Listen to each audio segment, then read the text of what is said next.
Студенты аграрного университета изобрели, а затем испекли энергетические хлебцы. В основу разработки вошел амфидиплоид ржи и пшеницы. Проект был разработан для научной конференции в области здорового питания. После успешных лабораторных исследований образцы были представлены на выставках 2018-2019 годов, где завоевали серебро и золото. Основным ингредиентом для наших диетических хлебцов является тритикалий. Теперь мы замесим тесто. В рецепт энергетических хлебцев помимо муки высшего сорта, соли, сахара, растительного масла, воды также входят тритикали. Это гибрид пшеницы и ржи, питательную ценность которого обеспечивает белок с повышенным содержанием аминокислот. В нем также присутствует большое количество фосфора, кальция, меди, цинка, натрия, железа и другие витамины. Подразумевалось тем, что их легко носить, и студенты могут носить их на пары, кушать также во время пары, как делают обычно это студенты. И они полезны тем, что при добавлении тритикалия повышается пищевая и энергетическая ценность. В тритикале содержатся незаменимые аминокислоты, также она богата белками и жирами. После замеса тесто отправляют на брожение. В специальной печи оно стоит около 1,5 часа.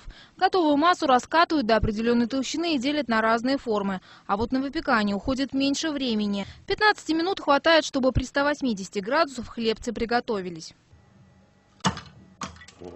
В лаборатории университета с помощью структурометра определяют реологические характеристики изделия. По словам специалистов, с показателем твердости тесно связано усвоение продукта в организме. Если хлебцы прочные, они усваиваются долго, а слишком мягкие разрушаются быстро и не приносят пользы. Определив данный показатель, твердость, мы можем в дальнейшем совершенствовать рецептуру, то есть добиться необходимой твердости и, соответственно, устойчивости к разрушению, допустим, условия упаковки, при транспортировке и условиях хранения. Данная культура тритикалия озимая башкирская короткостебельная выведена в 2006 году коллективом лаборатории селекции семеноводства озимых зерновых культур БНИИ СХ. Данные хлебцы после долгих апробаций в наших научных лабораториях были последние 2 года представлены на конкурс на агрокомплексах 2018, агрокомплекс 2019, где завоевали серебряную и золотую медаль соответственно. В дальнейшем создатели хлебцев планируют получить патент на это изделие. Чтобы заинтересовать заказчиков и запустить производство, готовятся к участию в конкурсе «Золотая осень-2019».